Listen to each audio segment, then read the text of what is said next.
సంబంధించిన లేదా వాళ్ళు ప్రోత్సహిస్తున్న అసాంఘిక శక్తులు ఒక రాజకీయ కక్షతో దాడులు హింసాకాండ కొనసాగిస్తున్నది గమనిస్తూనే ఉన్నాం. ఎన్నికలన్నాక సమస్యాత్మక ప్రాంతాల్లో కానీ లేదా పాత కక్షలు ఉంటాయి. పోలింగ్ సందర్భంగా ముందు తర్వాత కొంచెం ఉండడం అనేది జరగడంలో ఆశ్చర్యం ఉండకపోవచ్చు. కానీ ఇక్కడ ఆశ్చర్యకరమైంది, ఆందోళనకరమైంది ఏమిటంటే ఎన్నికల కమిషన్ ఉదాసీనత లేదా పక్షపాత ధోరణి. బెనిఫిట్ ఆఫ్ డౌట్ ఇచ్చి దాన్ని పక్షపాత ధోరణి బయాస్డిదో పార్టిజాన్తో చేస్తుంది అనదలుచుకోకపోతే, ఉదాసీనత అంటే చూస్తున్నట్టు వచ్చేసి జరిగేవి చేసేవి చేసుకుండా వదలమన్నా ఉండాలి. లేకపోతే పోలింగ్కు ముందే ఆందోళన కలిగించినవి జరిగితే పోలింగ్ తర్వాత జరగడము, జరిగిన ప్రతి సంఘటనలో కూడా శాంతి భద్రతలు కాపాడాల్సిన పోలీసు టైంకు ఉండకపోవడము, చూస్తున్నట్టు పక్కకు చూడడం, స్పెక్టేటర్స్ మ్యూట్ స్పెక్టేటర్స్ లాగా, లేదా మా వైపు లీడర్లు ఉన్నట్టు వాళ్ళను హౌస్ అరెస్ట్ చేసి కట్టడి చేసి ఈ వైపు వీళ్ళు దాడులు చేసేట్టు చూడడం. దాడులన్నీ కూడా ఎక్కువ బడుగు బలహీన వర్గాల మీద జరుగుతున్నాయి. ఎస్సీలు, మైనారిటీలు, బీసీలు వీళ్ళవే జరుగుతున్నాయి. ఇది ఆందోళన కలిగించే అంశం. మన భారతదేశంలో ఎన్నికల కమిషన్కున్న స్వతంత్ర ప్రతిపత్తి అనుకోవడం ఉంటేనే ఎన్నికలు సజావుగా జరుగుతాయి. కేవలం ఉందని చెప్పి అదేదో మేడిపండులాగా పెట్టుకొని ఆ ముసుగులో ఉదాసీనంగా వ్యవహరించిన లేదా ఒక పక్షం వైపు తీసుకున్న పరిస్థితి ఎంత ఆందోళనకరంగా ఉంటుందంటే ఇప్పుడు ఆంధ్రప్రదేశ్లో జరుగుతున్నది చూస్తే అర్థమవుతుంది. అధికారంలో ఉన్న పార్టీ ఏదైనా సరే సహజంగా అంటే ఈవెన్ ప్లే గ్రౌండ్ ఇవ్వడానికి అప్పుడు ఎన్నికలు జరిగేసరికి ప్రతిపక్షానికి సమాన అవకాశాలు ఉండాలి. అధికార పక్షం లాగే ఎన్నికలు అనేవి ప్రజలు నిర్ణయించేవేటి కాబట్టి ప్రజల ముందు వాళ్ళ వాదన వినిపించుకోవడానికని, ప్రజలకు సంబంధించిన ఏం చేస్తున్నామో చెప్పడానికని, అలాగే బలం ఉంది కదా అని అది అధికార బలం ఒకటి వాడకుండా ఉండడానికే ఎన్నికల షెడ్యూల్ అనౌన్స్ చేసినప్పటి దగ్గర నుంచి కూడా సహజంగానే ఈ అధికార యంత్రాంగం, ప్రభుత్వ యంత్రాంగం మొత్తం అంతా కూడా ఎంటైర్ గవర్నమెంటల్ ఇదంతా ఎలక్షన్ కమిషన్ పర్వ్యూలోకి వెళ్తుంది. వాళ్ళ ఆదేశాల ప్రకారం నడుస్తుంది. ఇది అందరికీ తెలిసింది. అది మంచి ఇది. దీన్ని మా పార్టీ వైఎస్ఆర్ కాంగ్రెస్ పార్టీ ఎంతగా రెస్పెక్ట్ ఇస్తుంది అనేది ఈసారి అధికారంలో ఉన్నాక ఒక్కసారి ఎన్నికల కమిషన్ పరిధిలోకి వెళ్ళిన తర్వాత, షెడ్యూల్ వచ్చిన తర్వాత అందరూ గమనించారు. పొలిటికల్ సిస్టమ్ ఏదైతే ఉంటే ముఖ్యమంత్రి గారు కానీ మిగిలిన వాళ్ళు కానీ పూర్తిగా రొటీన్ కార్యక్రమాలు ఎక్కడైతే ఇంపాక్ట్ ఇన్ఫ్లుయెన్స్ చేసే అవకాశం ఉన్న చోట ఎక్కడ కూడా ప్రభావితం చూపేది ఎంతో ఎంటర్ కావట్లా. ముఖ్యమంత్రి గారు అయితే మరీ ముఖ్యంగా పూర్తి అడ్మినిస్ట్రేషన్ చీఫ్ సెక్రటరీ గారి లేదా ఆధ్వర్యంలో శాంతి భద్రతలకు సంబంధించి అయితే డీజీపీ గారు వాళ్ళు చూసుకుంటున్నారు.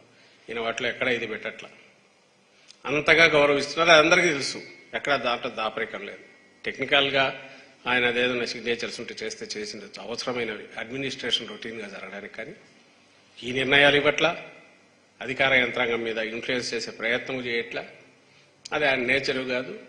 చేసినట్టు ఒక్క ఇన్సిడెంట్స్ కూడా ఇంతవరకు బయట అక్కడ రాలా. తెలుగుదేశం పార్టీ ఆరోపణలు అంటారా, వాళ్ళు చేస్తున్నవి అవన్నీ జరుగుతారనే మీడియా పరంగా మీరు చూసినా ఎక్కడ ఇంతవరకు కనపడలే. ఉంటే ఇప్పటికే ఆ పచ్చ మీడియాలో ఉన్న అది విజృంభించి రాసేవాళ్ళు. కథలు రాస్తున్నారు ఈ అధికారులు, అధికార పార్టీకి దాసోహం అంటున్నారు, ఏమైనా రాస్తున్నారు. సరే, అది కూడా సహజంగానే ప్రతిపక్షంలో ఉన్న వాళ్ళు చేస్తుంటారని అనుకోవచ్చు. ఇంకా 19లో అందరికి గుర్తు చంద్రబాబు నాయుడు ఎట్లా వీరంగా వేశాడు. ఎన్నికల కమిషన్ కార్యాలయానికి నేరుగా పోయి బెదిరించి సీఈఓ మీద ఎట్లా దౌర్జన్యం చేశారు అందరూ కూడా గమనించారు. అలాంటి వాటిని వైఎస్ఆర్సీపీ ఎంకరేజ్ చేయదు. తాను దానిలను ఎందుకంటే ఎన్నికలు సజావుగా జరగడం అనేది మా ఇంట్రెస్ట్, మాకు ప్రయోజనం కలిగించేది. సజావుగా జరగకపోతే మాకు నష్టం. జగన్మోహన్ రెడ్డి గారి ఆలోచన విధానం అది.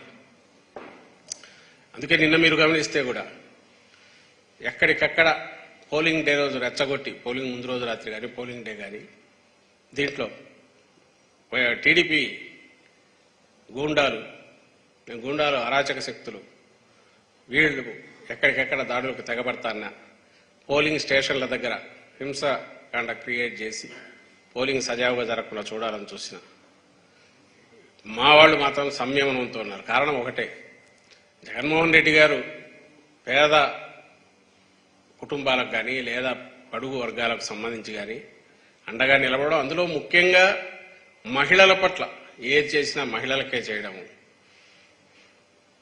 సహజంగా శాంతియుత వాతావరణం లేకపోతే ఈ వర్గాలు కానీ రాలేవు అక్కడికి, మహిళలు వచ్చి ఓటింగ్ కూడా చేయలేరు.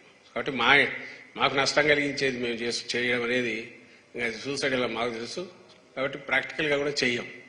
కాబట్టి అది జరగలే. మరి ఎవరు చేశారా అంటే సహజంగా పోలింగ్ డిస్టర్బ్ అయితే, ప్రశాంత వాతావరణం ఇదైతే తద్వారా రిగ్గింగులకు పాల్పడవచ్చు, లేదా మాకొచ్చే ఓట్లను అడ్డుకొట్టుకోవచ్చని టీడీపీ చాలా చోట్ల చేసింది. ఆ వార్తలు కూడా మీరందరూ చూశారు. ఇది ఒక పక్క జరుగుతుంటే నేను ఇప్పుడు ఈరోజు మేము కానీ ఈరోజే మా నాయకులు, మంత్రులు, మాజీ మంత్రులు, శాసనసభ్యులు వెళ్ళి డీజీపీని కలిశారు. ఎన్నికల కమిషన్ కూడా వెళ్ళి ఫిర్యాదు చేశారు. ఈసారి చంద్రబాబు నాయుడు ఆయన పార్టీ సెంట్రల్లో అధికారంలో ఉన్న బీజేపీతో పొత్తు పెట్టుకుని కూటమి విన్నప్పటి దగ్గర నుంచి మీరు గమనిస్తే ఓ ప్యాటర్న్, పూర్తిగా అధికారం అంతా వయా ఎన్నికల కమిషన్ తెలుగుదేశం పార్టీ దాంట్లోకి పోయిందా అని అనిపించే రకంగా వరుసగా జరుగుతూ వచ్చిన సంఘటనలు ఏవైనా ఉన్నా అవి అగ్రెసివ్ పోస్చర్, అంటే యాజ్ ఇఫ్ అధికారం అనేదే నడుస్తోంది అక్కడ నుంచి. ఎన్నికల కమిషన్ అధికార దాంట్లో జోక్యం చేసుకోకూడదు. దాంట్లో దుర్వినియోగం అవుతుంటే కట్టడి చేయాలి. తప్పనిసరి అయినప్పుడు సరైన ఎంక్వైరీ చేసి పూర్తిగా ఆధారాలు ఉంటేనే యాక్షన్ తీసుకోవాలి. ఎక్కడన్నా ఒక్క ఇన్సిడెంట్లో మీకు అలాంటిది కనిపించిందా? ఎంత హడావుడిగా, అందులోనూ విచిత్రంగా భారతీయ జనతా పార్టీ అధ్యక్షురాలు చంద్రబాబు నాయుడు గారి వదిన పురంధేశ్వరి, బహుశా అది కూడా చరిత్రలో వరదు అనుకుంటా, అప్పుడే పాయింట్అవుట్ చేశాం. ఫలానా అధికారి మాకు వద్దు, ఆయన ఉంటే మాకు ఇబ్బంది అనగలడం సహజంగా అపోజిషన్లో ఉండేవాళ్ళు పెట్టుకోవచ్చు, వాళ్ళకి హక్కు ఉంటుంది. ప్లస్ వాళ్ళ భయాందోళనలు వాళ్ళకు ఉండొచ్చు. ఎన్నికల కమిషన్ దాన్ని అడ్రస్ చేయాలి. కానీ ఫలానా వాళ్ళను తీసేయండి అనడంతో పాటు ఫలానా వాళ్ళని వేస్తే బాగుంటుందని కూడా రికమెండ్ చేయడం బహుశా దేశ చరిత్రలో ఫస్ట్ టైం అనుకుంటా. అది కూడా ఈసీకి దృష్టికి తీసుకెళ్లాం. పెద్ద దాన్ని ఎవరు పట్టించుకున్నట్లేదు. సాక్షాత్తు సెంట్రల్లో అధికారంలో ఉన్న పార్టీ, కూటమి భాగస్వామిగా ఉన్న పార్టీ స్టేట్ అధ్యక్షురాలు, పైగా తెలుగుదేశం పార్టీ ఇక్కడ ప్రధాన భాగస్వామి తెలుగుదేశం పార్టీ అధ్యక్షుడు వదిన ఆమె. అక్కడే సగం ఎక్కడికి పోతుంది ఏదని డౌట్ వచ్చింది అందరికీ. ఆ తర్వాత మీరు గమనిస్తే బదిలీలు, ట్రాన్స్ఫర్లకు ఎక్కడన్నా ఓ రేషనల్ కానీ టీడీపీ వాళ్ళు కంప్లైంట్ ఇవ్వడం, ఈ పక్క నుంచి ట్రాన్స్ఫర్ చేసేయడం. 29 మంది అధికారులు, కీ అఫీషియల్స్, ఎన్నికల నిర్వహించాల్సిన దాంట్లో అత్యంత ఇంపార్టెంట్ దీంట్లో ఉన్న 29 మంది అధికారులను ట్రాన్స్ఫర్ చేస్తే అందులో 25 మంది పోలీస్ అధికారులే ఉన్నారు. ఏవైతే అక్కడ ఉన్న ఆ ప్రాంతం మీద అవగాహన గ్రూపులు కానీ లేదా సమస్యాత్మక జిల్లాల్లో ఉన్న అధికారులు ఉండడం ఎంత అవసరమో అక్కడే కరెక్ట్ ట్రాన్స్ఫర్లు ఎఫెక్ట్ చేశారు. పోనీ చేసేటప్పటికి వాళ్ళ మీద విత్ ప్రూఫ్ ఏదన్నా కంప్లైంట్లు ఉన్నాయో లేదు, జస్ట్ టీడీపీ వరుసగా 2-3 కంప్లైంట్లు పడేస్తుంది, వాళ్ళని ట్రాన్స్ఫర్ చేశారు. ఆఖరుకు నంద్యాల ఎస్పీ నాకు రేపు పోలింగ్ అనగా అప్పుడేదో యాక్షన్ తీసుకోకపోతే వాళ్ళే మళ్ళీ ఎవరు అన్నట్టున్నారు. అప్పుడు అతన్ని అక్కడి నుంచి తప్పించాలంటే పోలింగ్ ప్రాసెస్ మొదలైనాక దాని ఇంపాక్ట్ పడుతుందని అంటే దానికి ఆయనకు ఛార్జ్ మేమో ఏదో ఇచ్చి నడుపుతున్నట్టున్నారు. హెరాస్మెంట్ అనేది బహుశా గవర్నమెంట్ డైరెక్ట్ కంట్రోల్ ఉన్న గవర్నమెంట్ కూడా చేయనంతగా, ముఖ్యంగా పోలీస్ అబ్జర్వర్ ఎవరో వచ్చిన వ్యక్తి, ఎవరైతే ఈరోజు మా వాళ్ళు కూడా రిప్రజెంటేషన్లో పెట్టారు, ఒక రిటైర్డ్ ఐపీఎస్ అధికారి విష్ణువర్ధన్ రావు ఎవరో, టీడీపీ స్టాంచ్ సపోర్టరు, ప్లస్ ఆ సామాజిక వర్గానికి చెందిన వ్యక్తి, ప్లస్ దానికంటే ముఖ్యంగా సుజనా చౌదరికి సంబంధించిన గ్రూప్ వాటిలో కూడా భాగస్వామ్యం ఉండేవాడు. ఆయన కింద పనిచేసేవాడు. సుజనా చౌదరి ఎవరు అందరికీ తెలుసు. టీడీపీ ప్లస్ బీజేపీ రెండింటికి నాయకుడు ఆయన. ఇప్పుడు వెస్ట్లో పోటీ చేస్తున్నాడు. పోలీస్ అబ్జర్వర్ వచ్చిన రోజే ఆయనతో డిన్నరు, ఈయన అరేంజ్ చేసిన డిన్నర్ ఆయన వస్తాడు. అది అందరికీ తెలిసింది. ఈ విషయం కంప్లైంట్ కూడా ఇచ్చారు. పోలీస్ అబ్జర్వర్ దృష్టి కూడా ఇది పలానా ఆయన అని మా లీడర్లు వెళ్ళి కంప్లైంట్ ఇచ్చారు. ఆ తర్వాత మొత్తగా జరిగినవన్నీ టీడీపీ ఆఫీసులో తయారైన అప్పుడు నిమ్మగడ్డ రమేష్ను పెట్టుకున్నట్టయితే స్టేట్ ఎలక్షన్ కమిషనర్గా టీడీపీ ఆఫీస్ నుంచి అట్లా తయారయ్యాయో, ఈసారి ఎలక్షన్ కమిషన్కు సంబంధించిన డైరెక్షన్స్ అన్నీ కూడా పోలీస్ అబ్జర్వర్, ముఖ్యంగా పోలీస్ డిపార్ట్మెంట్కి సంబంధించి టీడీపీ ఆఫీసు వయా ఆ పోలీస్ అబ్జర్వర్ అక్కడి నుంచి డిపార్ట్మెంట్కు రావడం, కొన్ని డైరెక్టే థ్రెటన్ చేయడము, కావాల్సిన ఆధారాలు ఉన్నాయి. అయితే వీటి మీద మేము ఆ రోజే డిస్క్రీట్గా చెప్తూ వచ్చాం తప్ప, ఎందుకంటే ఎన్నికల commission is suppose to act impartially, plus దాని పర్పసే దానికోసం, ఎవరో ఒకరు అడ్వాంటేజ్ తీసుకోకుండా. ఇది ప్యాథటిక్ సిచ్యువేషన్ ఏంటంటే జనరల్గా రూలింగ్ పార్టీ అడ్వాంటేజ్ తీసుకుంటుంది అనుకుంటారు. ఇక్కడ మా పరిస్థితి అపోజిషన్ అంటే ఇదిగా ఉంది. టీడీపీ చెప్పింది వేదంలాగా జరిగింది. మీరు ఏ ఇన్సిడెంట్ అన్నా చూడండి, ట్రాన్స్ఫర్ చేసిన అధికారుల్లో దాదాపు 50%, 60% దాకా ఎస్సీ, ఎస్టీ, మైనారిటీ వర్గాలకు చెందిన వాళ్ళే. ఇంకా రెడ్డి సామాజిక వర్గానికి వెళ్తే 90% పైన కంప్లీట్ అయిపోతుంది. డీజీపీని వారం ముందు ట్రాన్స్ఫర్ చేస్తారు. అసలు కొత్త డీజీపీకి వచ్చే అవగాహన ఉంటుందా? జరుగుతుంది. ఇంటెలిజెన్స్ చీఫ్ అంతే. ఇంకా అందరినీ మార్చేస్తే వాట్ ఈస్ ద గ్యారంటీ? నువ్వు నిష్పాక్షికమైన తెస్తున్నావు, నిన్నెట్లా నమ్మాలి? నువ్వు ఎన్నికల కమిషన్ అనేది పర్టికులర్ అధికారి మీద కంప్లైంట్ వస్తే దాన్ని చెక్ చేసి ఆ ఆరోపణ నిజమా కాదా చూసి ఆ తర్వాత ఒక బ్యాలెన్స్డ్ డెసిషన్ తీసుకోవాలి. ఆ వెళ్ళిన వాళ్ళకి అవగాహన ఉందో లేదో చూసుకోవాలిగా. అసలు అది కూడా ఏం కనపడలా. దాని ప్రభావం వరుసగా ఇప్పుడు కనపడుతుంది. మీరు గమనిస్తే ఎక్కడైతే వీళ్ళు హఠాత్తుగా బదిలీలు చేశారో ఆ బదిలీ చేసిన దగ్గరే సమస్యలు మొదలైనాయి. బదిలీ చేసిన వాటి దగ్గరే అటాక్స్ జరుగుతున్నాయి. ఇప్పుడు పల్నాడు జిల్లా, తిరుపతి, అనంతపురం, ప్రకాశం, ఇక్కడ ఎక్కడైతే ఇవి అయినాయో, పల్నాడు జిల్లా ముఖ్యంగా, ఈరోజు అనంతపురం దగ్గర తాడిపత్రి. నిన్న వీడియో చూస్తే ఆశ్చర్యం వేస్తుంది. టీడీపీ నాయకుడు వాళ్ళ అక్కడ ఆ కాలేజీ గ్రౌండ్స్లో టీడీపీ కార్యకర్తలంతా 100 మంది చేస్తుంటే 20 మంది పోలీసుల పక్కన స్పెక్టేటర్స్ లాగా చూస్తున్నారు. ఇక్కడ మా శాసనసభ్యుడు విప్పు మన పిన్నెల్లి రామకృష్ణారెడ్డి, ఆయన భార్య మీద అటాక్ జరిగింది, కొడుకుకు తీవ్రంగా కొట్టారు. చంద్రగిరి అభ్యర్థి మీదే అటాక్ జరిగింది, కారు తగలబెట్టారు. తర్వాత జరిగిన దానికి సంబంధించి మరుసటి రోజు ఏదో ఇన్సిడెంట్ జరిగిందని దాని మీద విపరీతమైన చూస్తున్నారు. దీనికి అసలు రెస్పాన్సే లేదు. ఇంకా హౌస్ అరెస్టు చాలా క్యాజువల్.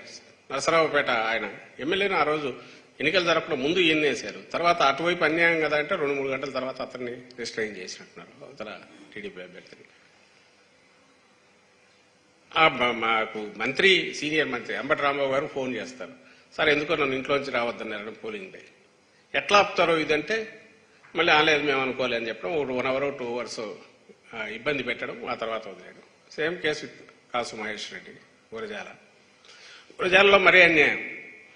బీసీలు ఎక్కడ చిన్న టెంపుల్లో తలదాల్చుకున్నారు, వాళ్ళ మీద అటాక్ పోతుంటే వెళ్ళిపోతే ఇట్లా చెప్పుకుంటూ పోతే మీరే రిపోర్ట్ చేశారు, మీడియానే రిపోర్ట్ చేసింది, వస్తున్నాయి వీటిలో.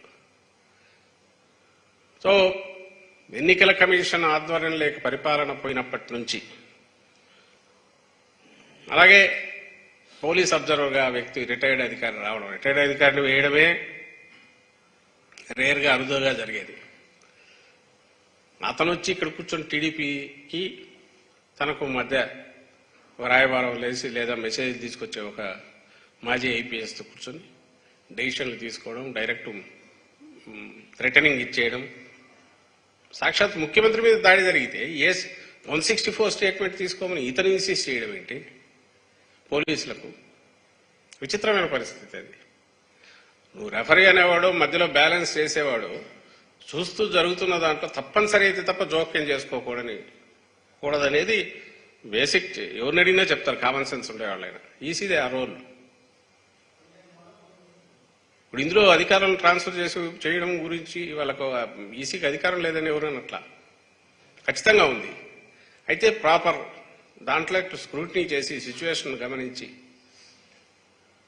తప్పనిసరి అయిన పరిస్థితిలో చేయడం, చేసిన తర్వాత ఆ గ్యాప్ అయితే సమర్థులైన అధికారితో ఫిల్ చేస్తేనే కదా దానికి పర్పస్ సర్వ్ చేయదు.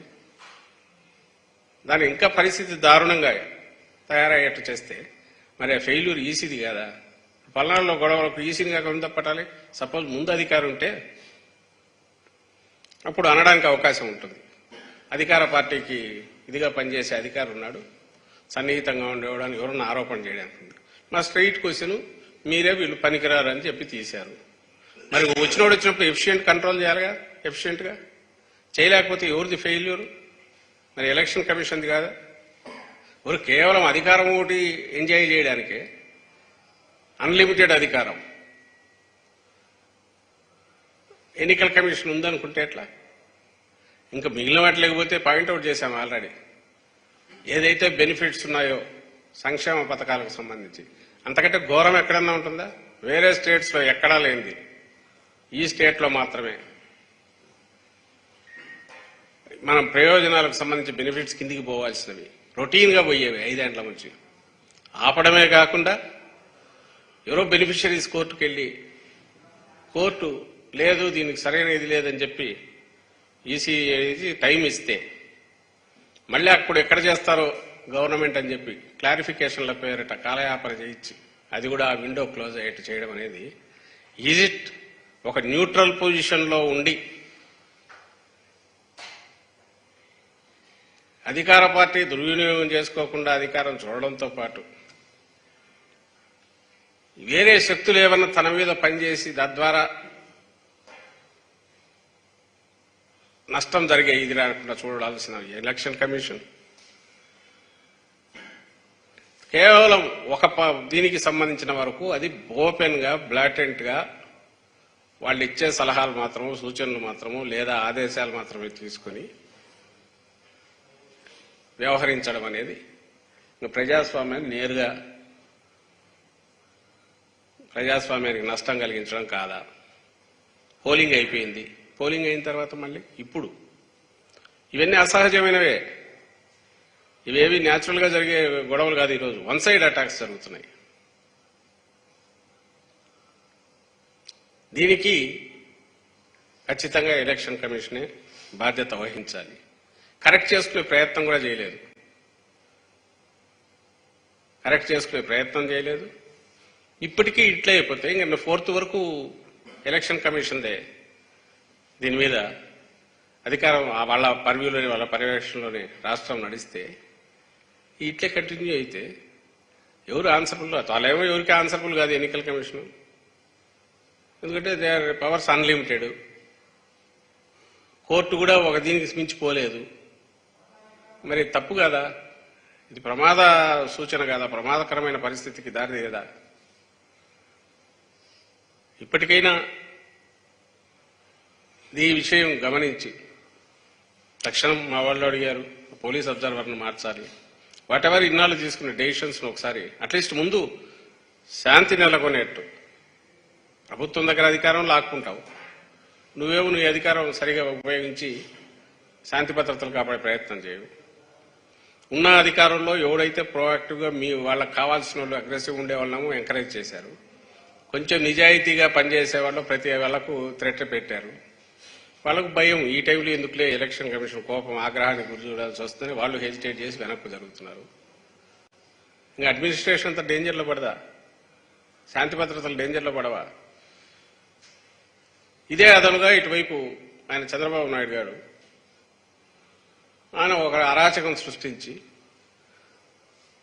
రాష్ట్రంలో ఏదో అయిపోతుందని వాళ్ళు మళ్ళీ గవర్నర్ దగ్గరికి పోవడం. నువ్వే ప్రాబ్లమ్స్ క్రియేట్ చేస్తున్నావు, నీ పార్టీనే ప్రాబ్లమ్స్ క్రియేట్ చేస్తుంది. నువ్వే మళ్ళీ ఈసీకి రాస్తావు, సిఎస్కి రాస్తావు. అసలు విచ్చలవిడిగా ఇప్పుడు గవర్నర్ దగ్గరికి పంపించినాడు వాళ్ళ డెలిగేషన్. ఎన్నికల కమిషన్ అధిక పర్యవేక్షణలో ఉన్న సిస్టమ్ అది ఫెయిల్ అయితే రెస్పాన్సిబిలిటీ పూర్తిగా ఎన్నికల కమిషన్దే. దాన్ని నేను ఇంతకుముందు అన్నట్టు ఫెయిల్ అయ్యిందో లేదా పక్షపాత ధోరణిలో ఉన్న వ్యవహరిస్తోంది ఎన్నికల కమిషన్, లేదా ఉదాసీనంగా ఉన్నందువల్ల ఘోరాలు జరిగిపోతున్నాయి. కనీసం ఇప్పటికైనా అది రియలైజ్ అయ్యి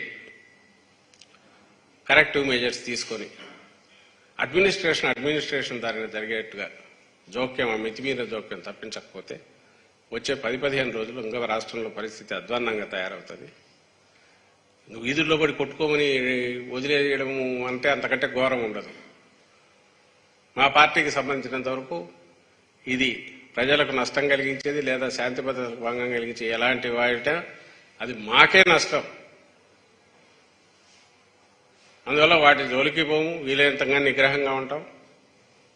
బట్ కంట్రోల్ చేయాల్సిన ఈసీ అట్లీస్ట్ ఇప్పటికైనా ఎన్నికల కమిషన్ మేల్కొని కరెక్టివ్ మెజర్స్ చేసుకోవాలనేది మా విజ్ఞప్తి. అలాగే